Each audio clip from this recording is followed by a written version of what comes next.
Assalamualaikum warahmatullahi wabarakatuh. Saya Indri Eka Prawati, NPM 1810363. Di sini saya akan menjelaskan sedikit tentang dimensi kurikulum. Dimensi kurikulum merupakan seperangkat rencana yang digunakan untuk mencapai tujuan pendidikan.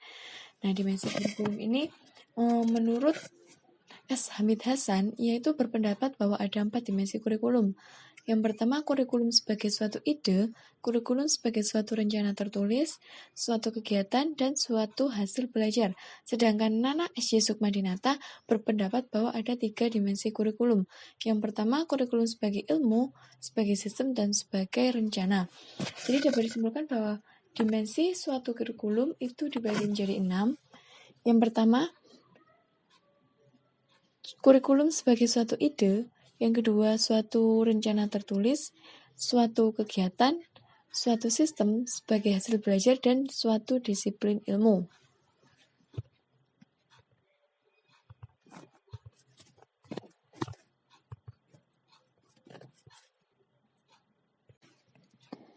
Baik, untuk yang pertama, kurikulum sebagai suatu ide.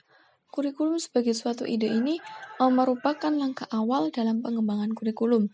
Jadi dari sekian banyak ide, maka akan dipilih ide yang kreatif, inovatif, dan tentunya sesuai dengan visi dan misi tujuan dengan pendidikan nasional.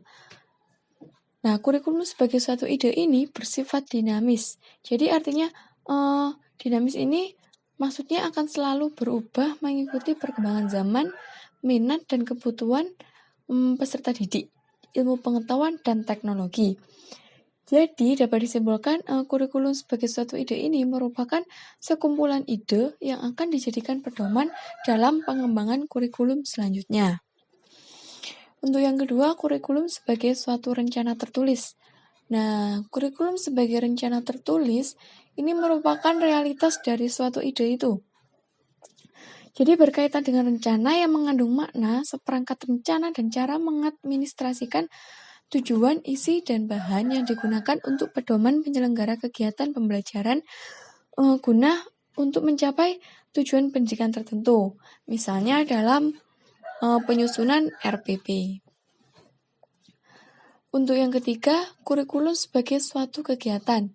Nah, ini kurikulum suatu kegiatan ini merupakan realita dari kurikulum sebagai rencana tertulis.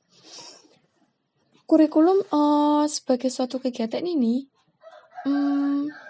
dipandang sebagai segala aktivitas dari guru dan siswa dalam proses pembelajaran di sekolah.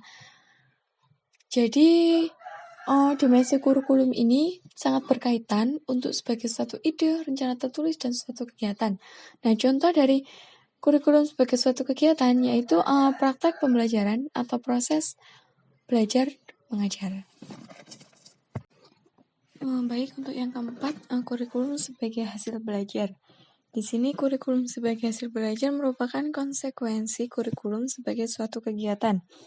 Jadi kurikulum sebagai hasil belajar ini memandang kurikulum itu sangat memperhatikan hasil yang akan dicapai oleh siswa agar sesuai dengan apa yang telah direncanakan dari kurikulum tersebut.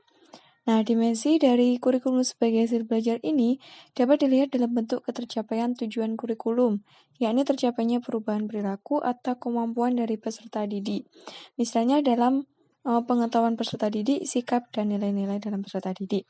Nah, contoh dari kurikulum sebagai hasil belajar ini dapat dilihat dari tes tulis maupun tidak tertulis.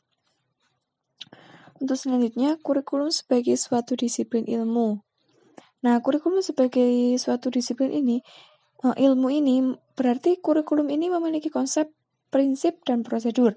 Nah, tujuannya ya untuk mengembangkan ilmu tentang kurikulum itu dan sistem kurikulum itu sendiri. Dan yang terakhir, kurikulum sebagai suatu sistem. Sistem, berarti sistem ini merupakan satu kesatuan atau komponen dalam mencapai tujuan. Kurikulum sebagai suatu sistem ini merupakan bagian yang tak terpisahkan dari sistem pendidikan. Jadi, sistem kurikulum ini mencakup tahap-tahap pengembangan kurikulum itu sendiri, mulai dari perencanaan, pelaksanaan, sampai evaluasi kurikulum. Jadi, kurikulum sebagai suatu sistem ini merupakan komponen-komponen kurikulum untuk mencapai tujuan.